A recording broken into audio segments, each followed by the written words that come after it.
Our next panel is Transit, Transportation, and Aerospace, Planes, Trains, and Rocketships. To start us off with this panel, we have Dawn Veach, Manager, Salisbury-Wicomico Regional Airport. Good morning, everybody. Thank you. I hope everybody is preparing for their holiday travel plans and the winter getaway, and you definitely consider Salisbury Regional Airport. We are one stop from anywhere in the world. So with that, last year's economic presentation I gave was all numbers. It was some soup to nuts and everything you can think of. This year, I'm just going to give you a quick update with 5 minutes on what's been happening at the airport since last year. We had, just a quick recap from last year, I talked a lot about the 3 major projects that we have going on and the 2 essential key things that had to happen in order to get the airport growing and moving into that economic engine that it is perched and ready to launch as. And I'm happy to say both of those are well on their way. The numbers that were given last year for economic development, our goal was 420 jobs. Martin Associates does the economic forecasting for aviation communities throughout the East Coast for the state aviation directors. They did a business model for us that showed with the 3 projects we'd have $37 million in business revenue by the year 2024. Looking at personal revenue and incomes, $22 million, and then the hope of being a FEMA staging area was the other key factor. So I'm going to update you on all those very quickly. As everybody that has spoken before, you need money to make money. The airport is not without that. Sometimes our price tag's a little higher than what other people's estimations are. But our master plan and the runway extension is about a $35 million project in which the FAA will pay about 90% of that. The state and local government ends up picking up that. Our contribution from the county will be more than the 5% because we're forward funding a lot of that to get the accelerated runway extension, getting that time frame accelerated because we can't wait for the FAA to move forward at a snail's pace. $3.5 million is needed for some infrastructure for our crash fire rescue, snow removal equipment, not to mention the hangar and maintenance facilities that we do not have on the airport for corporate and general aviation. And that is a huge sector that has been left out of the Salisbury Regional Airport. So moving forward, really the thing that I want to emphasize the most is that our airport is a regional airport. It is not Wicomico County's airport, and the region needs to step up and start looking at how they can contribute and how we can partner better to grow this airport for the economic engine that it is. I've met with many investors, private developers, aircraft drone manufacturers, but only one other municipality in the year that I was here a year ago. And I reached out to folks, and Georgetown County came over with their council. They met, we talked, we did a tour of the airport. Senator Carper came out from Delaware, and they're very excited. They see the value in the regional airport and how supportive they can be to help us grow and continue to partner. I encourage the other communities in our area to get with me. I've reached out. It seems like everybody's busy. I understand that, but I think understanding the airport is a huge opportunity that shouldn't be missed. So the good news, got to do this fast. The good news, the airport master plan took almost 3 years to get done. It is done. FAA said they will give that to us hopefully in January with the approval for 7,800 feet. So we had hoped for 8,000, but we're a few hundred feet short. We'll fight that battle another day. It took us almost 3 years to get that master plan updated. The runway extension is key to keep Piedmont Airlines here and let them grow and flourish. Right now they operate with restricted airport flights in the summer. So we want to get that runway extended as fast as possible. The water main is what has held the airport back. We did not have water at the airport, and we need water for fire suppression for anything above 10,000 feet. So the three projects, real quick. Drone hangar has broken ground. It is being built as we speak. We have 3 partners that have already moved on board the airport, waiting for the hangar to be built. So drone industry is going to boom at the airport. Kilroy is at our airport right now. They are an aircraft certification company. We see huge opportunities for aircraft components, parts, manufacturing, and of drone manufacturing. The corporate side, we are working hard to get a jet corporate management company in here. With the runway extension, we see the airport being the new launch site for corporate jets going to the Middle East, Africa, and Europe, and getting out of the headache of New York and the Northeast Corridor traffic jam. And last is the air cargo, which we're working hard to pull cold storage into Wacomico County and into the airport, because it will actually, with the runway extension, you can fly your chickens, your agriculture, your aquaculture nonstop to the West Coast with chartered type freight operations. And we see a huge asset with that, with the Bay Bridge being not only under construction right now, but no plan going forward to provide traffic relief. And lastly, and I'm sorry, I'm going as fast as I can, but FEMA came out, did a full assessment of our airport in the September, October. We were hoping to get 2 mission sets. We got all 4 mission sets approved from FEMA for our airport, which means we play a much more significant role in disaster relief and any kind of crisis in the Delmarva, because we're the centrally located and the only airport that can handle something if it's of a hurricane disaster, or a bridge disaster. So we're ready. We're ready to move forward. And I'll leave you with one last thought, because I had to skip a bunch of things. But as you're planning your trips and your travels across the Bay Bridge to go to Baltimore, Philly, or over to Reagan or anywhere else, our next campaign is going to be targeted towards Southwest, and that's going to be something along this lines. You only thought Southwest was nonstop. You just drove your first 3-hour leg. So please think of us as you cross the Bay Bridge and book on American. Thank you very much. That's right. It's hard. Thank you, Dawn. We next get to hear from Greg Slater, Administrator, Maryland Department of Transportation.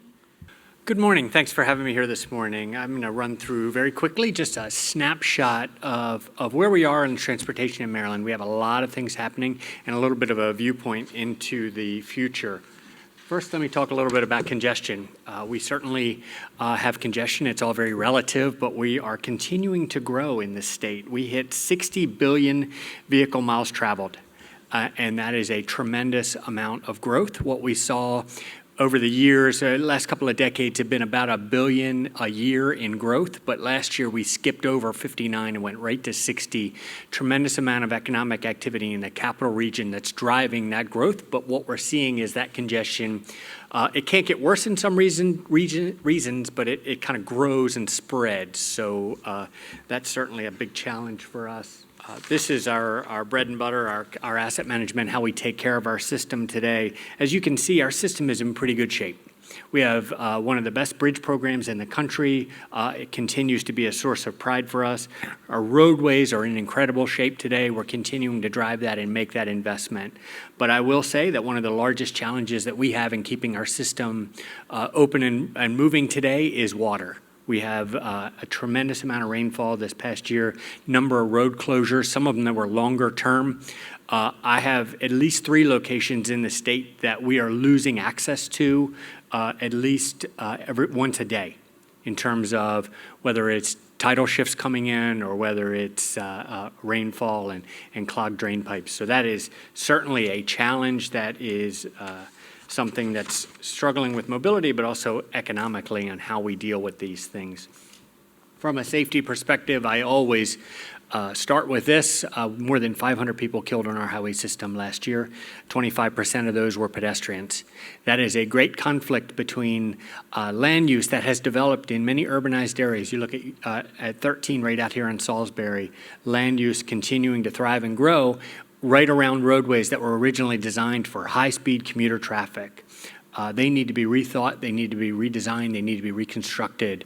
It's a challenge that we see all over the state, not just in those urbanized areas in the capital region. So what does transportation look like in the future? I just pulled a few bullets to kind of set that stage.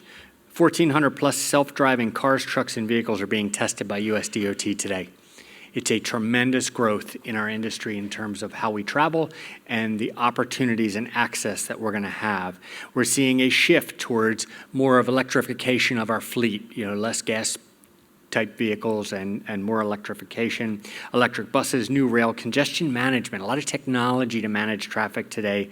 Microtransit systems, these are small independent shuttle systems that are really independently run transit systems, and a lot of drone delivery services and air taxis. You see that growth in these small commercial delivery type facilities, but they are being currently tested by UPS, Boeing, and Google. So a lot of growth in those areas as we're trying to see some of the technology. If you have not seen it, University of Maryland did a really, really interesting drone delivery for an organ transplant across the city of Baltimore, completely transported an organ across the city of Baltimore in record time. It's an amazing video. I think it's out on YouTube, but you should see it and see where we're headed in terms of some of those real emergency services. So tomorrow's transportation system, I touched a little bit on it, but it's about technology. How are we using technology to manage the system? We did a really interesting project on Interstate 270, 270,000 cars a day traveling during the peak hour, and we needed to manage that congestion. So what we did was we put $100 million on the street with no scope. And we said to the private sector, tell me what you can do for that. And they were able to shave 30 minutes off a morning commute for that amount of money. That's the amount of money that we would normally spend on an interchange or something along that line. So it's tremendous, tremendous growth. And of course, drone, and then what we've seen here with our storm app, I'll touch a little bit about that later, but this is a great snapshot of the technology that you're going to start to see and the cost benefit, the user benefit that you get from that value and investment. That technology, we can get 3 to 4 times more bang for our buck in terms of value with what we're getting when we're investing technology versus just the standard traditional approach. Connected autonomous vehicles. We have testing sites emerging all over our state. You'll see right there that there is one in Salisbury. We actually have our driver's test facility at the MVA here in Salisbury equipped to test autonomous vehicle technology. And we have some companies that are coming in and checking it out and trying it off-peak type hours, but it's really an emerging market. And we're really starting to see that market pop up with small businesses and startups. We have a company that's now testing in our park and ride facilities like an autonomous valet service. So essentially you just pull up, you get out at the bus stop, and the car parks itself and stacks itself. So really, really interesting technology that we're starting to see tested. And then, of course, the UAS drones. We are, from a freight perspective, we're seeing somewhat of a marginal growth in traffic across the state, but our freight traffic is growing at 3 times that rate. In that mix, you're starting to see that heavy truck. We have a great project outside of the Port of Baltimore today that we're getting ready to start for the Howard Street Tunnel. That's going to help us get some of that onto rail, but it's not going to be the magic bullet. We need to really get handle on some of this growth, and some of this shorter delivery of freight is really something you're going to see grow. And then the last piece is a great example of where we're headed, I believe, as a government organization as a whole, where more transparency in what we do. This is a storm app, and this winter you'll be able to see, as we're adding more intelligence to our system. Last year we deployed it and you could see where our snowplows were. This year what you're going to be able to do is see where our snowplows are. You're going to be able to see the cameras that are on their trucks. You're going to be able to see the roadway, what it looks like. You're going to see the temperature of the roadway, whether it's got ice on it, whether it's got snow on it, whether it's got moisture on it. We put moisture sensors that are run with lasers on our overhead signage. I can tell you how much moisture is on our roadway system within a millimeter of accuracy. And what we're doing is we're pulling that intelligence and pushing it out to the public so you can make your own choices. You don't have to wonder what the roads are like when you get out there. You can see it.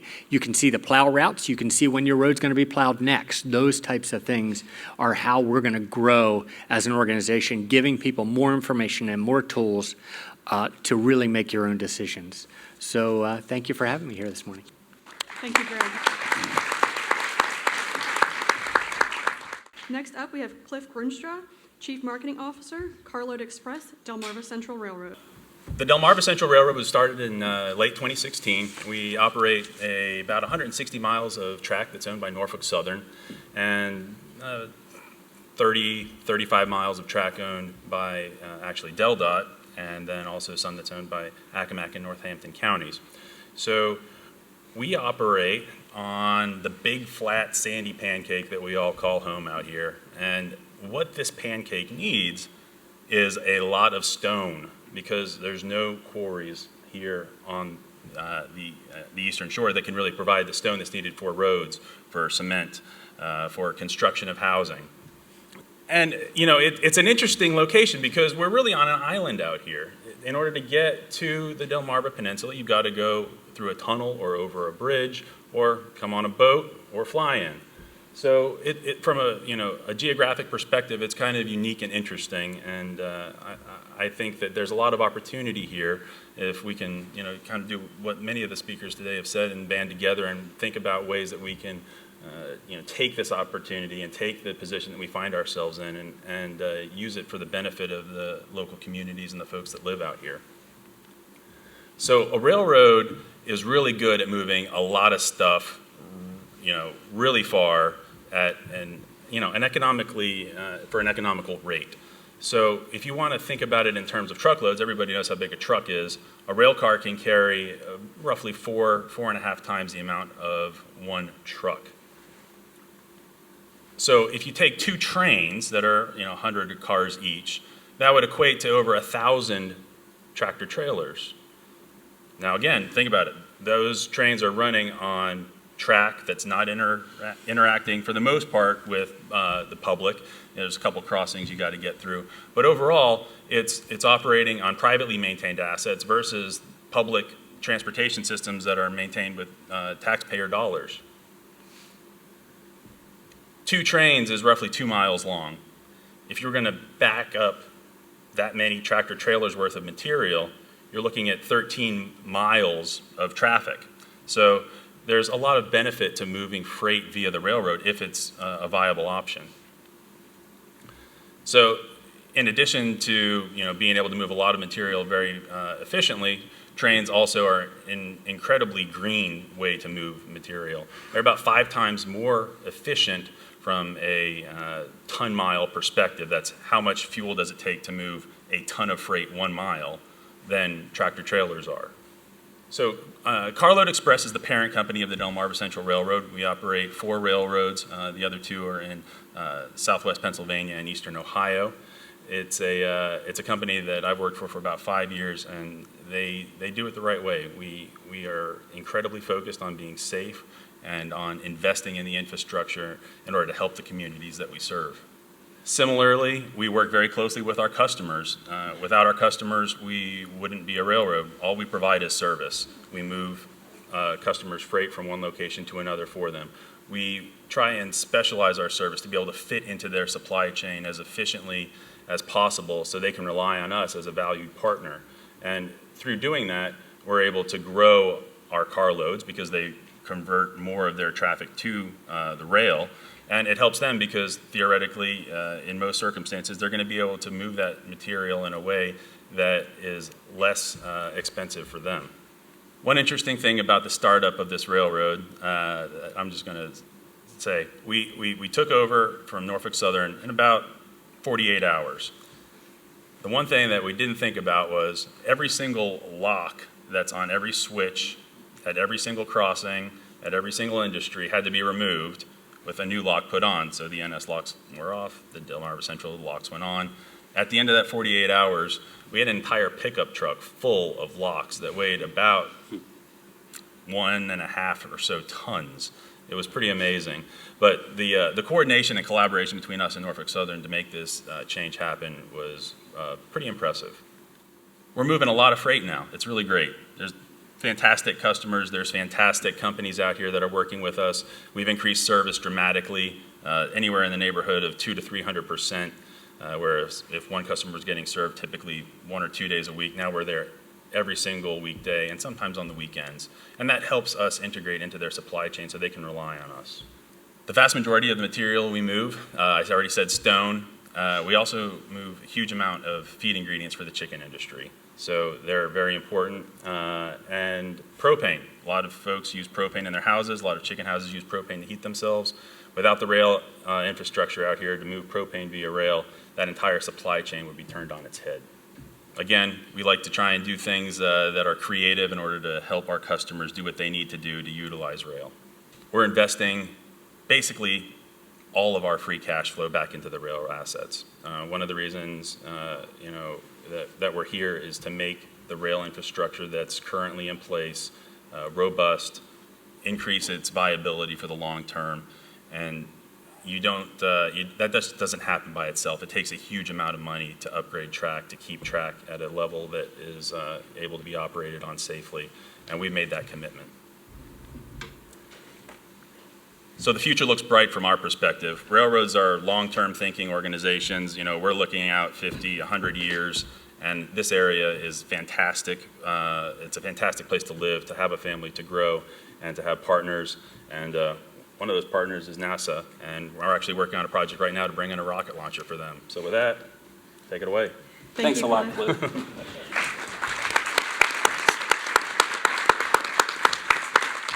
We'll now hear from David Pierce, Director, NASA Wallops Flight Facility. Thank you very much. Good morning, everybody. This is a very exciting time for all of us who are working in the field of aerospace and space exploration, and especially for the team located at NASA's Goddard Space Flight Center's Wallops Flight Facility. You only have to be paying attention a little bit to the news media these days to be aware of all the things that are happening at NASA Wallops. Wallops' history and culture, of course, is quick response, and innovation has stayed at the core of our existence since 75 years ago when we were founded. We're in our 75th year. Wallops is a unique national asset. We're a multi-user, multi-tenant facility, home to NASA, the United States Navy, the Surface Combat Center, the Coast Guard, DoD, and enabling commercial space through the Mid-Atlantic Regional Spaceport, being a proponent of commercial new space activities. The entire Wallops team is an example of one of the best public-private partnerships in the country. They are commercial entities that are vying for commercialization of space. The space race these days isn't between countries, it's between commercial entities. And Wallops is serving as an economic engine, not just for Delmarva, but for far beyond Delmarva. And we're very proud to play that role. The range at Wallops is essential and a growing commercial new space frontier. It's only one of 4 major launch ranges in the United States and providing assured access to space for our customers and our nation. And with associated mobile launch range capability, we can go anywhere in the world where science takes us.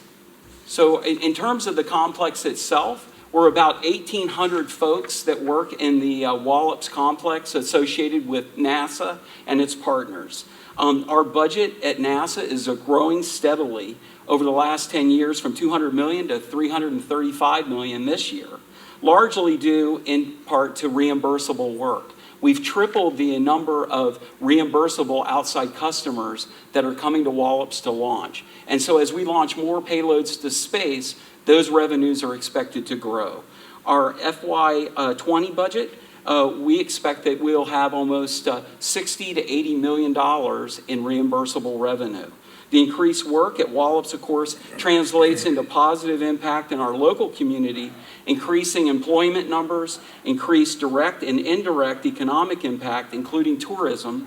Our complex indirectly supports about 6,000 jobs. Another positive component is on education. Our local students and students across Delmarva are being inspired by what we're doing together as our partners at Wallops. And amazingly, they're seeing that it's a great place to get a job after they leave school, either during high school, after high school, college, or looking for a career opportunity. And we're glad to play that part. Here on this slide, you'll just notice a breakdown of the Wallops complex between employees' residency across Delmarva, where we're about 60-40 split between Virginia and Maryland. Wallops is NASA's premier provider of suborbital and special orbital flight services to spur on science, technology, and education, as well as training that next generation of scientists and engineers. Our market niche at Wallops is frequent flight opportunities, faster migration of new technology for companies, new instrument concepts that are flown quickly. And we're playing a very synergistic role with NASA Goddard at Greenbelt campus, where we fly the precursor technologies that will become one day a part of a large spacecraft. Goddard's suborbital research program conducts about 1,000 flight hours in support of science and airborne, as well as 30 to 40 launches of balloons and sounding rockets all over the world. Lastly, I'd like to say that where is Wallops headed in the next 5 to 10 years? Our suborbital program will continue to develop new and improved suborbital capabilities. We'll have a balloon that will demonstrate a 100-day flight from New Zealand in the spring of 2020. Our engineering's on board to develop a new range of small nanosat technologies that will advance the state of the art. And of course, commercial space, which Dale Nash will speak about in just a minute, is strategically working with all of our partners to exploit the growing capabilities of small sats as a new tool and an economic engine in Delmarva. Frankly, the growth of new space, commercial space market at Wallops is looking very, very bright for us, including helping the DoD with launching small national security space missions, as well as commercial launches. We envision monthly orbital launches to low Earth orbit constellations from Wallops within the next 5 years. Finally, we'll be supporting the NASA's mission to put the first woman and the next man on the moon by 2024 through the Project Artemis. We'll supply our capabilities to rapidly protoflight and test components that will go to the lunar surface. And of course, the last time NASA launched a mission to the moon was in 2013 from Wallops. We expect to do that again. Thank you very much. Cool. Thank you, David. Last but not least, we have Dale Nash, CEO and Executive Director, Virginia Space. So it's always good to be here in the capital of Delmarva, in Salisbury. There are other states with 20-some representatives, but we're the only state with 6 senators, so that's always good. And always a pleasure to be here. This is a view of our launch pads and NASA's launch pads and the horizontal integration facility on Wallops Island itself, where all the smoke and fire come out of, the business end of things. I'll amend Dave's public-private partnership to say it's a public-private partnership. We are NASA. We are Virginia's version of NASA. The investment from Virginia has gone up considerably. We're over $250 million that Virginia has put into us so far, and continuing to put that in. And we add assets to the incredible facility at Wallops, $1 billion plus in infrastructure out there.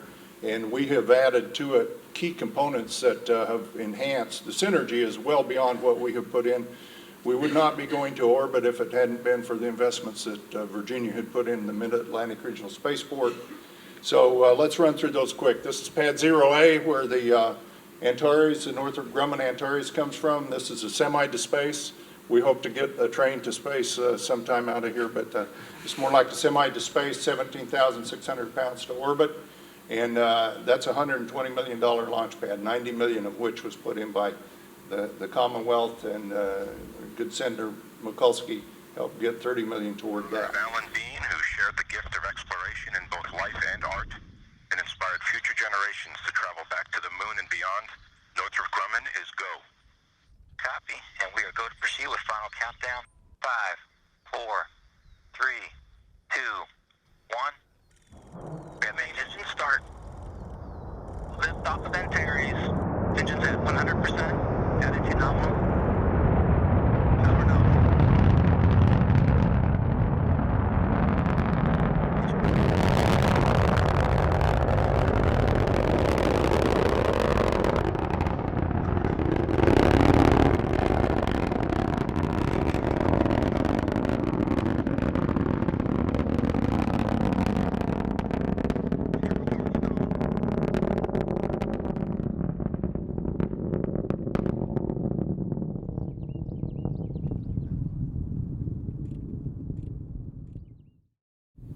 You can view the launch from inside of 2 miles here, 9,800 feet.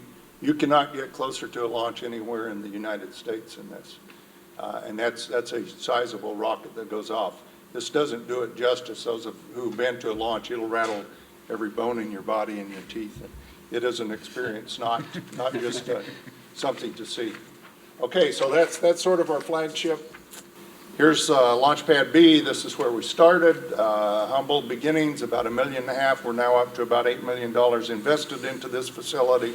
It's where we do our solid fuel launches from, Minotaur 1s through Minotaur 5s.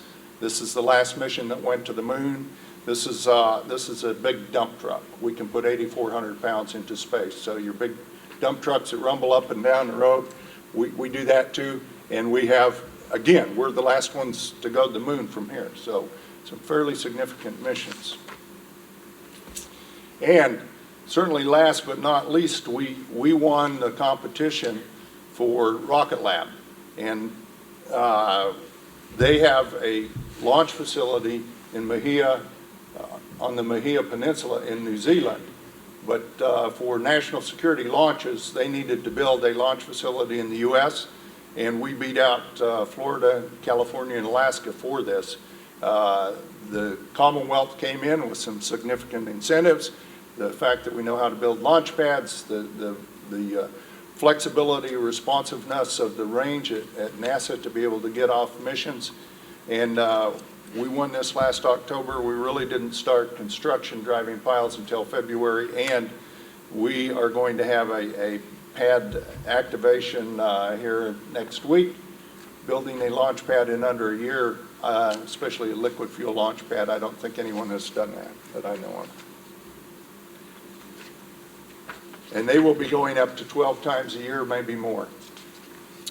Also, with Rich, we are building a integration and control facility in the research park just outside of NASA Wallops, a partnership between NASA, the Commonwealth of Virginia, and Accomack County, where we build it just for this, to attract people. You can't go very far with rockets, especially if you're doing responsive launch. So this is about 7 miles away. They'll be able to process 2 rockets at a time, and we have plans to increase that to 4 at a time.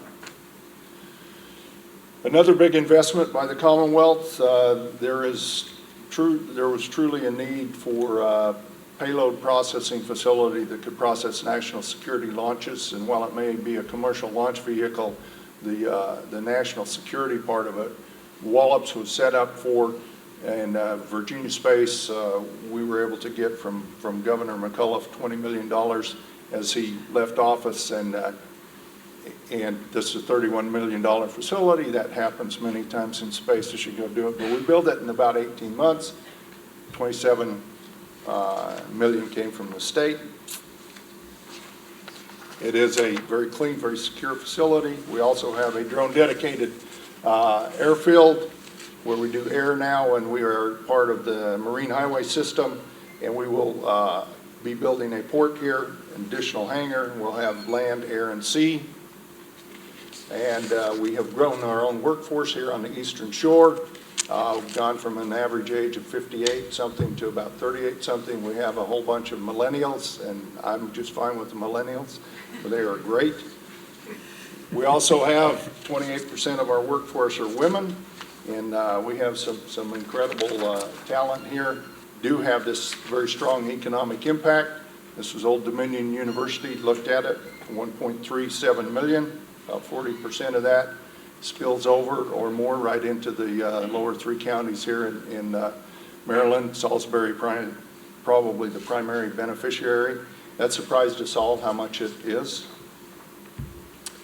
And we have 3 launches coming up. In February, and probably 3 more in a year. We could be the 2nd busiest spaceport in the U.S. next year, and we expect that trend to continue. And just getting off the stage, I know Rich queued it up, Senator Mathias, I beat him up several times, but we have 2 or 3 more launch customers right now that are looking at us very seriously, but they don't come. Incentives are part of it. We definitely have to compete against Florida and others. And it's somewhere around $20 million each one, but if we can attract them right now. They're going to decide the next 2 or 3 years. And we will either win it for a generation or we'll lose it for a generation. So I think it's an opportunity for Maryland to invest in really what's part of Delmarva and reap a lot of benefit. And we could see 2 or 3 more launch customers here that we lock up for about as far as the eye can see. Thank you. Thank you. One more round of applause for our panelists.